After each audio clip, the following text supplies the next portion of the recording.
Hello everybody, Mobius Y here with another video for Stellaris Console Edition. Today's video is going to be discussing one of the anomalies in the game centered around the Lost Amoeba, which is one of the new events you can encounter with the Distant Stars DLC.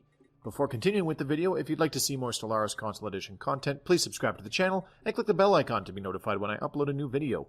I normally upload at least once per week as per my stream schedule, and sometimes more.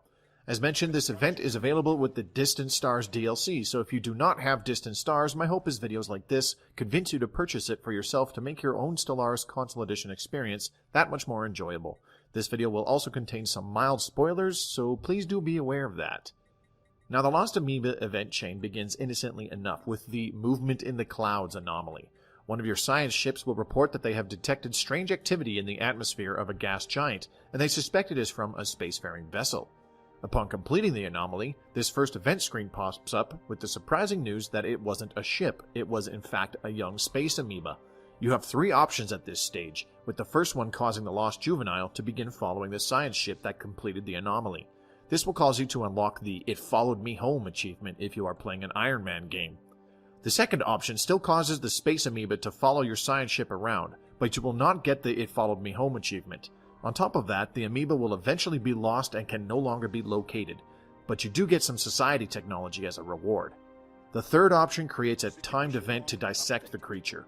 You must get a fleet within orbit of it before time expires in order to complete the project, which grants you some society technology as well. If you do not succeed in the dissection before time expires, the amoeba will also disappear and can no longer be located. Now, going back to the first option, where you chose to let the space amoeba follow your science ship, you do in fact have some control over it.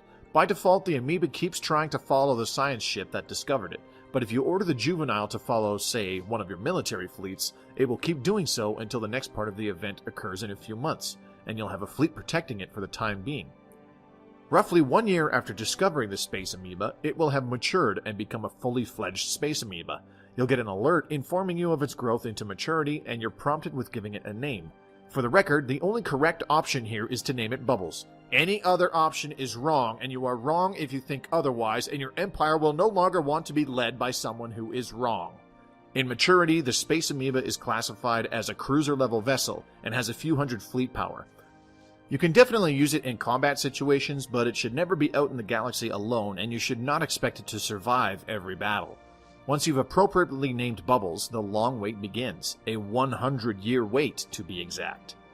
If your friendly space amoeba manages to stay alive for an entire century, it evolves once more into an amoeba centenarian and becomes significantly more powerful. It also becomes fucking huge! The centenarian is still classified as a cruiser-level vessel, but it is rated with several thousand fleet power, housing 10 amoeba weapons and 10 wings of amoeba flagella strike craft. It's a long while, but this is probably the only time you might want to consider merging it into one of your fleets. Do bear in mind that despite her power rating, Bubbles still does not have as many defenses as your battleships or titans, and can still die very quickly to anti-armor and anti-hull weapons. Nevertheless, it is cool as shit to have a giant amoeba goddess to go to war with. And that should sum it up for this video. I hope it was both informative and entertaining, and if you enjoyed it, please leave a like, as it really helps me out. If you want to see more videos such as this one, subscribe to the channel, as there will be additional mechanics videos in the future. Don't forget to check out the links in the description below, such as my Twitch channel, where I stream Stellaris Console Edition at least once a week, and I can interact with viewers live whilst playing. You'll also find my Twitter feed, which is a great way to keep in touch with me, and I'll post important announcements there. And lastly, my own personal Discord for fans of my channel to freely join. It's not mandatory, but I highly recommend it. Thanks very much for watching. This is Mobius Y signing off for now, and I hope to see you again real soon.